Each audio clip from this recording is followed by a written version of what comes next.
Hey, we began this morning. I want you to kind of think back to a time or think of a time when one of your kids or maybe your grandkids were little and they did something that was not necessarily a good thing to do, but at the same time you couldn't help but smile about how they did it, like how ingenious they were in pulling it off. You know what I mean? You ever had a situation like that? You're getting mad at the parent, the kid, but turn around and look at each other and you're kind of laughing. You're like, wow, that was pretty smart how he did that, you know?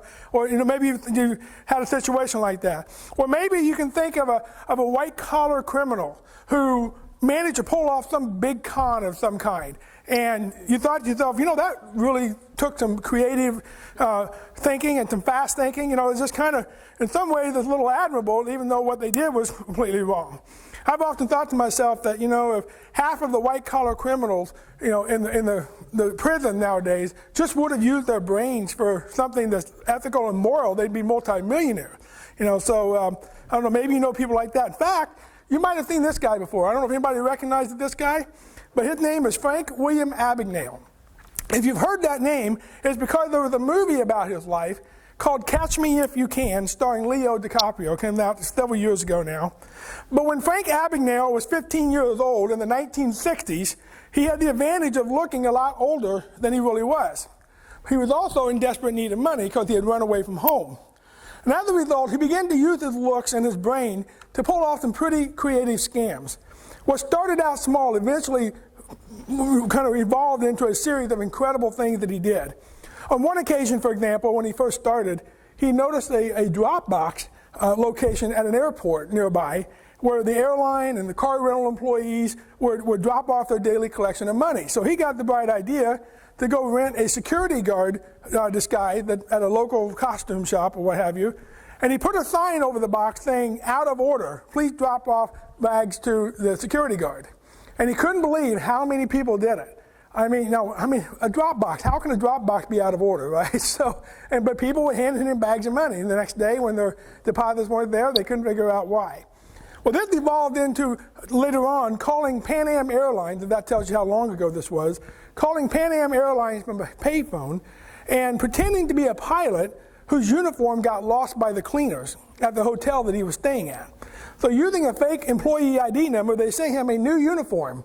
And this was it. In this picture, he's 16 or 17 years old. And he then forged a fake FAA pilot's license and began riding in the cockpits of other airlines, not with Pan Am, but with all the other airlines, and as what they called a deadhead employee. In other words, a deadhead was somebody who would just kind of catch another pilot that would just be catching a flight in the jump seat, which is like a little fold-down seat in the cockpit. It's estimated that he flew over 250 times, over 1 million miles, and into more than 26 countries without ever paying a single dime. Now, the hotel stays and the food, once he got there, was billed to the airline. Because back in those days, obviously, there was a computer, there wasn't instant verification. By the time they got the bill, they were kind of stuck for it.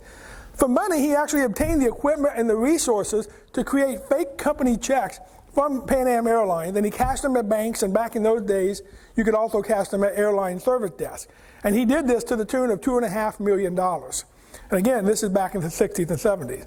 When that scam ran its course and he kind of started feeling the heat and started attracting attention, he began impersonating a doctor. And for almost a year, he became the chief resident pediatrician overseeing interns at a Georgia hospital. Later, he forged a Harvard transcript and law degree. He actually studied and passed the Louisiana bar exam on his third try, and he began working as a lawyer in the Louisiana Attorney General's office, all this before the age of 21. After several escapes, he finally got caught for good at the age of 21 or 22, and he served a little over 4 years, and he stayed straight ever since. Today, learning from those experiences, he's an expert consultant for finance companies, government agencies, and community organizations looking for ways to identify and prevent fraud, identity theft, counterfeiting, and cybercrimes. His anti-fraud programs are used at over 14,000 companies. He also teaches and has been doing so for 40 years at the FBI Academy and field offices. He's a multi-millionaire the right way now. All of the things he did in the 60s would be next to impossible now, but with today's technology. But the story is still fascinating, isn't it? I mean, you look at something like that and you go, man, yeah, what he did was wrong, but the ingenuity he used, you almost kind of root for the guy in a way, And it's just one of those kind of situations. Now, why am I telling you about Frank Abagnale? Well, because intriguing stories like Frank Abagnale's not only make you sit and ask, what did he learn from these situations, but also what kind of things can we learn from somebody like that, and from a guy who did such things. For example, he had a very good gift, a very natural gift, of assessing a situation that he was in and the resources at his disposal and exploiting it for his own purposes, even though they were bad purposes. Having the mindset of asking, what can we learn from a story of a person like this who did some pretty shady things, is exactly the mindset you need to have as you go into the book of Luke chapter 16. Because Jesus tells in this story one of the strangest parables ever recorded in Scripture, one of the most difficult to interpret. It's the story of an intriguing scoundrel, much like Frank Abagnale used to be. Jesus uses this story to establish some important principles that we as followers can learn from. Jesus here is primarily speaking to his disciples, probably the 12 disciples. In this case, he had the whole crowd with him, and the Pharisees were listening. But it said, the Scripture said he was aiming his story toward the disciples. And he tells of a property manager who gets notice, probably from a messenger, that the boss is coming to town, and he best be ready, because when the boss gets there, the manager is about to lose his job for mismanaging the funds. Now, maybe he was running up a lot of personal expenses, maybe paying too much for supply or expenses. Maybe he was contracting work out to friends, and who were charging big fees instead of finding the best deal. Or maybe he was even embezzling a little bit. We don't really know. But whatever it is, he's told that the boss wants to come and do a complete audit of the books before he lets him go. He wants to know where he stands. So with his job ending, the property manager realizes he's too old or too out of shape to do manual labor, which tells me he's probably 53 years old, just because I am. He was too proud to collect unemployment or stand on a street corner with a sign asking for money or food. And once word gets out from this boss, he's not going to have many other options for another property manager job. He's definitely not going to get a good reference from this guy. So he needs to find a way to build a back door for himself, to build a safety net. So he had the bright idea that since he has still some authority and some power of attorney until the boss gets there, he'll go to the people that owe the boss money, and he'll start making some back alley deals with them. And one by one, he begins reducing their debt. So what's the catch here? Well, the catch is that instead of them seeing him as the bad guy and the evil debt collector looking out for the boss, now they will like him. And in turn, they'll remember the favor and be graceful enough or grateful enough to help the guy out when he's out of a job or needs a place to live. In other words, since he has no equity with his boss anymore, he's scratching their back, so they will eventually scratch his. It's underhanded, there's no doubt. But in a way, it's a very brilliant plan. Now, you're sitting in the audience and you're listening to the story, and you're like me, and you're kind of sitting on the edge of your seat, or I guess in this case, on the edge of your rock. You might be thinking, what is this guy doing? Well, I mean, the boss is coming, and now he's making other underhanded deals?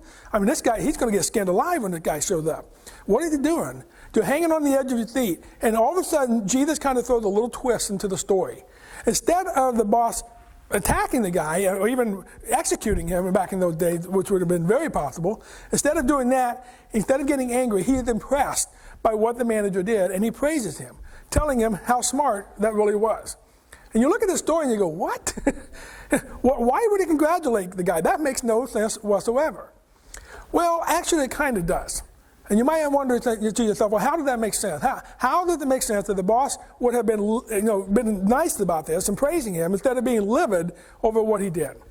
Well, here's the difficulty of understanding this parable. In most of Jesus' story, in most of Jesus' parables, it's usually pretty easy to make out what each character is supposed to represent, who each character is supposed to be. We know in most master, steward, servant story that the master, when he's a good and righteous guy, we know that usually means to represent God.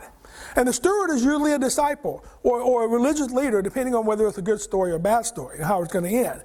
We can usually get the general principle that Jesus is getting at. But in this story, the same character that he uses don't exactly fit the profile that he normally uses them under. And in other words, the steward is not one of the disciples. He's kind of a scoundrel. So that kind of makes it a little confusing. But see, parables don't always follow the same format or work the same way. You and I can tell a story in the same story. We might tell it two different ways in two different contexts, and it will have some different meaning. And of all the gospel writers, Luke especially likes showing the variety of ways in which Jesus liked to use parables. And oftentimes, the same kind of characters or the same object, but for opposite things. For example, you go back a couple chapters ago when Jesus told the parable Jesus told the parable about the guy who didn't want to be inconvenienced. Remember this? He didn't want to be inconvenienced by his neighbor who gets up in the middle of the night, had a guest at the door, had no ingredients for hospitality, for make bread and show hospitality. So he runs next door to the neighbor, and the neighbor is like, he didn't want to be inconvenienced. He didn't want to wake up. He didn't want to wake his family up. And finally, after the guy was persistent, he finally gets up and helps him. Well, in that story, you kind of think, well, wait a minute, this is what God is like, that he's doesn't want to be inconvenienced? No, not at all. The whole idea of that parable was to show the opposite of what God is like. So Jesus sometimes would use characters not to represent exactly what God is like, but the opposite of what God is like. So that's another example of the way he did this. In this parable, however, there may be a hint of God in the master and a hint of the followers of Jesus and the steward, but the story isn't so much about the character traits as it is about the principles that we can draw from their set of circumstances. What makes this parable even more confusing, though, is Jesus' own conclusion to it in chapter 16, verse 8 and 9. And these two verses really are the key to the entire chapter. Here's what he says. He says, "And his master praised the unrighteous manager because he had acted shrewdly. For the sons of this age," it looks like it got cut off here, "for the sons of this age are more shrewd in relation to their own kind than the sons of light." And he goes on and says, "And I say to you, make friends for yourselves by means of the wealth of unrighteousness, so that when it fails, they will receive you into their eternal dwelling." It's confusing two verses there. And when you first read it, it's almost as if Jesus is criticizing his followers and condoning what the scoundrel did to protect himself, and maybe even suggesting to make money in unrighteous ways. But yet, at the same time, we know that's not consistent with the character of Christ. So what is Jesus driving at here? Why did what the master did make sense? What was Jesus getting at, even in his own conclusions here? What are the applications for us? And really, why did this matter? And what are the challenges? A lot of questions. But the reason that the master praises the steward is not because he did something holy and righteous. It's because that when the steward understood that the master was coming back and would be demanding an accounting for his action, he didn't just sit on his duff. And he didn't just wait and gamble with the consequences. He actually did something useful with that knowledge that the master was returning, and he took action.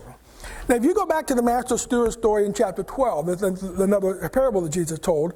In that story, the master is coming back, and he said he better find the steward and the rest of the servants doing something, or they would literally be held to pay. If you remember that, it said they would be cast in with the unbelievers.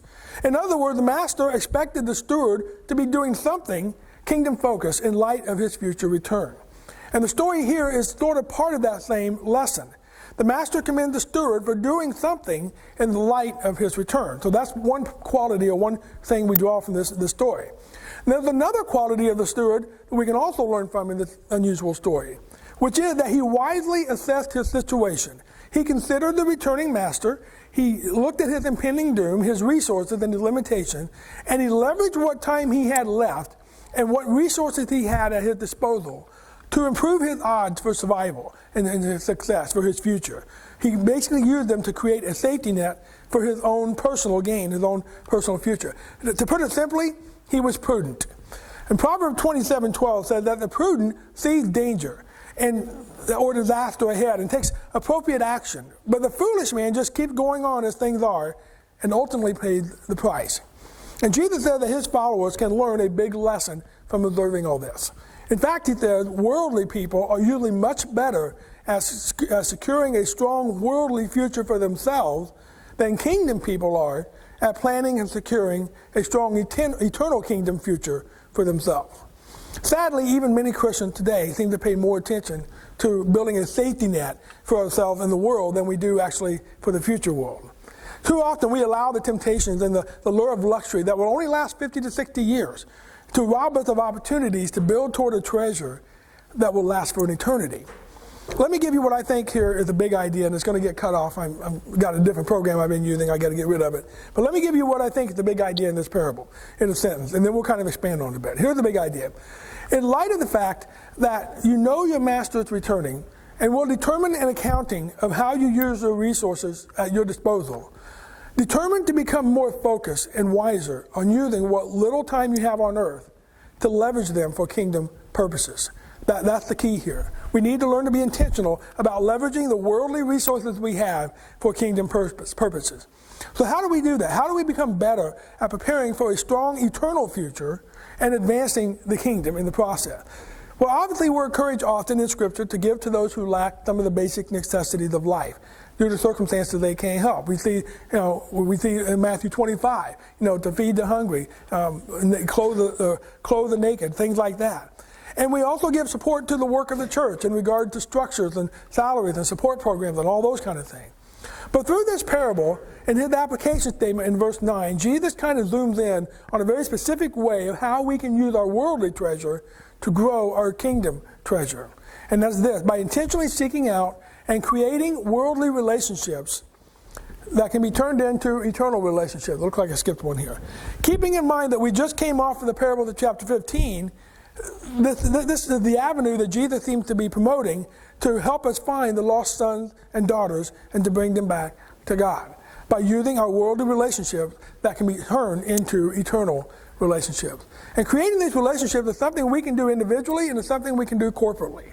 Individually, for example, we all have relationships with people outside of the church or even our immediate family.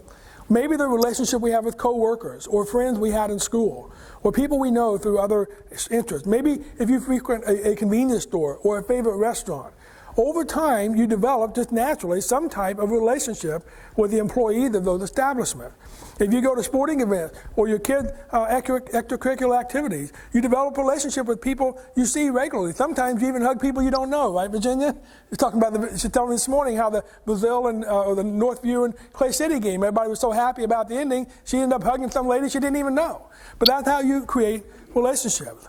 The question is there an opportunity to leverage some of these worldly relationships and these worldly treasure to use for kingdom purposes? For example, how about inviting one of those people to lunch in an effort to take another step forward in the relationship and begin building some trust? Or maybe showing interest in something that's important to them. In time, investing into these new friendships, if we're intentional about it and patient with it, will ultimately lead to opportunities for conversations about your faith. And at that point, they become the kingdom investment. But let me be clear, though, about this, about these kind of relationships. They must be genuine and unconditional, not using them to get to a certain point. You're genuine and unconditional relationship. Some of them may never result in anything beyond that friendship. But God can still use you in their life, and He can still use them in your life. But we can also learn to use what Jesus referred to here as the wealth of unrighteousness in a corporate way. It's interesting to me here that he actually uses this terminology, the wealth of unrighteousness, as opposed to just using the word money. And I think perhaps it could be that maybe he's also thinking of other things outside of just money. We have many other resources at our disposal that we can leverage for kingdom purposes. Well, we have the intangible things, surely, such as time and talents and circles of influence. But I think it's also possible that he could have in mind the many other resources in the world that we have at our disposal, but often fail to leverage wisely because we just completely missed the boat on them. The world is definitely more shrewd in how they leverage these resources than we are as Christians. They leverage these resources to advance their own agenda very wisely. And as followers of Jesus who live in this world, we have access to those same things, the same technology to share information, the same musical and artistic capabilities to appeal to people's senses and emotions, the same ability to use creative license, and the list goes on and on and on. But for some reason, instead of getting out of our comfort zone and taking risks and leveraging these things appropriately for kingdom advancement, many Christians seem to kind of equate resistance to those things and using those resources with being holy. And the two have nothing to do with each other. Some want to keep Christianity kind of wrapped up in this nice little box that never changes, never experiments, never blazes new trails. And when some bold follower of Jesus tried to use his or her talent to utilize a resource that the world has often used for their own purposes, he or she is often accused of trying to be like the world. Why? Because someone in the world figured out how to do it first? And that somehow makes the resource or the skill itself worldly? No, of course not. The truth is that those things are just as much a gift to us as they are to the rest of the world. And just like money or anything else, they can be used for good or bad. And as followers of Jesus, we should be the trailblazers on the cutting edge of these things. We need to learn to be shrewd like the world. And Jesus obviously had no problem with his followers learning a thing or two from the way the world operates in this parable.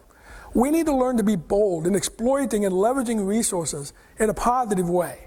To learn to assess and adapt and take advantage of new ways to be relevant and appealing. If there's one thing that Jesus wasn't, it was boring. Thousands of people don't go hear and watch a boring guy speak or tell stories. If we learn to be as shrewd, as wise, and as bold as maybe that we could be, we would be the first sometime to think of these things, and the people of the world can accuse each other of trying to be like the church instead of the other way around. Wouldn't that be neat? I asked this question last week, and it kind of goes along with this text today, but here's this question. What risk and cutting-edge kind of things are we willing to do to get lost sons and daughters, many of them members of their own families, to come back to God? What could God use us to do if we stop trying to equate old ways with holiness and learn to leverage modern advancements and skills for the kingdom of God? What could He do? Maybe the best way is to say this. Let's learn to use these resources to help us be better at what we do than the world is at what they do. Let's learn to use the wealth of unrighteousness as a means to turn people to righteousness. Jesus unveils here another reason that being responsible about these things is so critical. Because he says how we handle something as little and as trivial and eternally insignificant as money and all these other things. And by the way, to God, money is small and money is trivial and insignificant. But because we learn how to use those things, it's a good indicator of also of how we will handle the thing that matters most. Kingdom knowledge and responsibilities. If we are just using our resources to improve life for ourselves and not for kingdom advancement, we're not only cheating ourselves out of a significant portion of our eternal inheritance, we're missing out on having a life purpose that really matters and has eternal value. If you go back to Daniel chapter 12, those who bring others to the Lord become like stars of the universe. It's a beautiful illustration. And that's why Jesus went on to say, you can't be completely devoted to God and His kingdom work if you're going to insist on using the things of the world only to advance yourself or to improve your own status. A couple nights ago, I was watching the movie Sweet Home Alabama. I don't know if you've ever seen this with Reese Witherspoon. It's probably the 15th time I've watched it. And there's a scene there at the very end where the main character, Reese Witherspoon, has to choose between two guys she's had a relationship with. And the father looks at her, and I'm not going to quote him exactly, but he makes a very wise thing. He says, honey, you can't ride two horses with one behind. You know, and that's so true. I love those Southern sayings. He didn't say it exactly that way, but you get the point. But that's the point Jesus makes. You can either be a slave to money, or you can be a slave to God and make money your servant. The world makes themselves servants to the relentless accumulation of money and wealth and resources. Jesus is here saying, make your money your servant to do kingdom work so that you can become equipped to do even more work in kingdom service. And as a result, your internal inheritance will grow. The fact that money and other valuable resources were meant to be used to advance the kingdom was a lesson that the Pharisees could never seem to get. Luke said they pretty much rolled their eyes at Jesus when he's telling this story and saying these words. Here's the poor teacher with poor followers telling others how to use and prioritize money. That's their mindset. But they, on the other hand, believed in the prosperity gospel. To them, money was a sign of righteousness and a sign of holiness, a sign of God's favor. It was certainly not a tool to help some others come to God. Their warped view of the use and the purpose of money was just one of the many ways and many values they developed as a result of distorting Scripture for their own benefit. Another area where they did this, especially the Pharisees, was they created their own rules and loopholes in the area of marriage and divorce and sexuality. Jesus uses that as an example. Over time, they twisted and they redefined the relationship principles that God established in the Old Testament to fit their own worldview. Does that sound familiar today? Everyone had been waiting for centuries for the Messiah to come and for the kingdom to be established. And Jesus makes clear that He is the author of this new kingdom. And that while the sacrificial obligations of the Old Testament for salvation would become obsolete, the principles and the values of the Old Testament law, as God originally intended them, would always remain. It was these principles and values that pointed to who God was, what He was like, and what He values. But while everyone, including the Pharisees, wanted to be a part of this kingdom, the problem was that they wanted to write their own ticket. Meaning that they wanted to get in on their own terms, make their own rules, make their own version of what it is. They wanted to redefine and sidestep whatever values they didn't like. Isn't that true today? Don't we know people who do that today? Everyone wants to claim that they're Christian. You might hear this a lot. Oh, I'm a Christian. But then you look at somebody's life and you go, what? That's not the same Christian I know. Right? Everyone wants to claim they're a Christian, but many try to create their own version and definition of what that is. But that's not how it works. God doesn't play by our rules. He doesn't adjust His holiness and His values to fit our particular brand of religion. And just because something seems to make sense to us, or seems more right to us, or because we try to declare it to be okay, doesn't really mean it's okay with God. Whether it's money matters, or marriage matters, or any other area of life, where we might be inclined to redefine what God is saying. So to wrap up these principles and kind of drive his point home, Jesus tells the story of a rich guy who goes to hell, while a poor beggar at the table named Lazarus went to heaven. That alone was an idea that was totally contrary with what the Pharisees thought of things. They thought that the more money you had, the more you were favored by God and the closer you were going to be to heaven. But instead of using his worldly treasures to make a friend out of Lazarus, the rich man hoarded his wealth to improve nothing but his own life. When he died and he went to this place of torment, he begged Abraham to send the beggar back from the dead to warn his family, thinking that somehow that would surely get their attention. But the answer he got back was that the Old Testament law and the prophets, the way God intended them, were good enough to point them to the values that God held in high esteem. The exact same law that the Pharisees used to justify their love and their pursuit and hoarding of money was not meant to be used for that. It was meant to point people to God. And like the greedy man who built bigger barns in chapter 12, the rich man in this chapter didn't plan for the next life. He didn't live in expectation of facing the master's judgment. He didn't use what God gave him to do what God intended for him to do with it during his short time on earth, and he paid the eternal price for it. When you get your paycheck every other week or every month, are you dispersing it and using it with the expectation of the master's return in mind?